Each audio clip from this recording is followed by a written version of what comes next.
Hey everyone, in today's video I want to show you exactly how I paint with my fancy handmade watercolors that I love so much directly onto raw wood with my pyrography. I get questions a lot about this process. People are like, oh my gosh, how do you paint with watercolors on wood? Doesn't it bleed? Doesn't the wood soak it up? Doesn't it run? Like, how are your colors so vibrant? You know, I get a lot of questions about it. So I just thought I would record part of my process and actually show you exactly how I do it. This video is super straightforward, super simple. When I tell people, oh, I just paint directly onto the wood, nothing fancy, I mean it, right?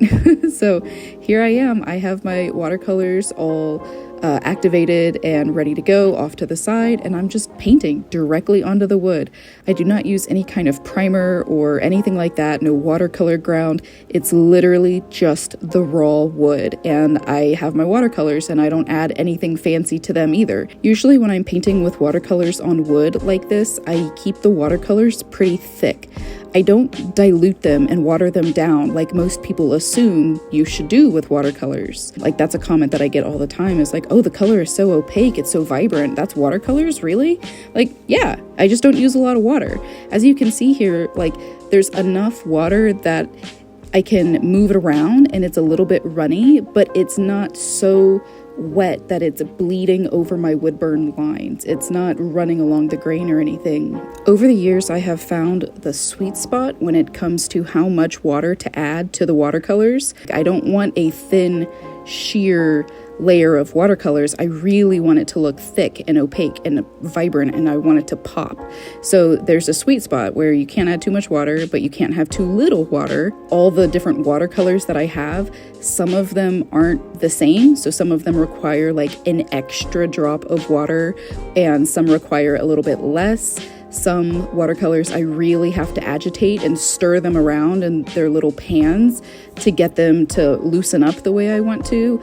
Others are very, very thick, and I have to use, I use a broken wood-burning nib actually to kind of like jab at it and break it up. So I've learned my paints, and that's the number one thing that I recommend for people who want to use these paints like I do. Is like, well, you got to play with them, you have to experiment with them, and you need to learn them because not all paint is the same. As I've been going, you've probably noticed that the watercolor has not bled or run over any of my Woodburn lines, and that is for two reasons. The first reason is because I like to burn hot and deep, and I don't like to have surface level burns. I really like watching the nib like sink into the grain and kind of etch through the grain. That's one part of the equation, but the second part of the equation is, again, it comes down to the consistency of the watercolors. I'm not watering them down so much, and I'm not applying too much water, so they're not going to bleed over the little gaps that my Woodburn lines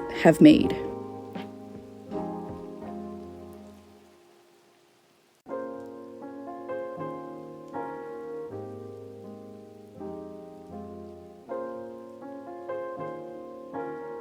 So I actually realized that I did not burn my stars when I burned the rest of this, so I need to go back and do that.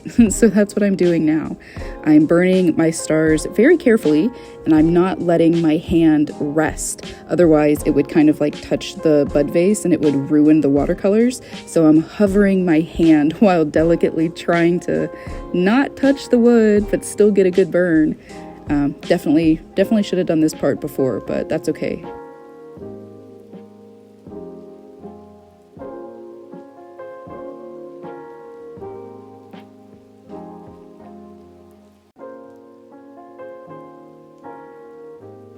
I'm going to go in and paint them, and as you can see, I'm being really delicate and I'm being really slow with it because the outlines of these stars are very thin. I don't have a lot of wiggle room, so I have to be very precise when I go to paint in that little area, not to get paint in my Woodburn lines. Once the bud vases are dry, I'm going to seal them outside in the carport using my, it's my favorite finish. It's a aerosol spar urethane spray.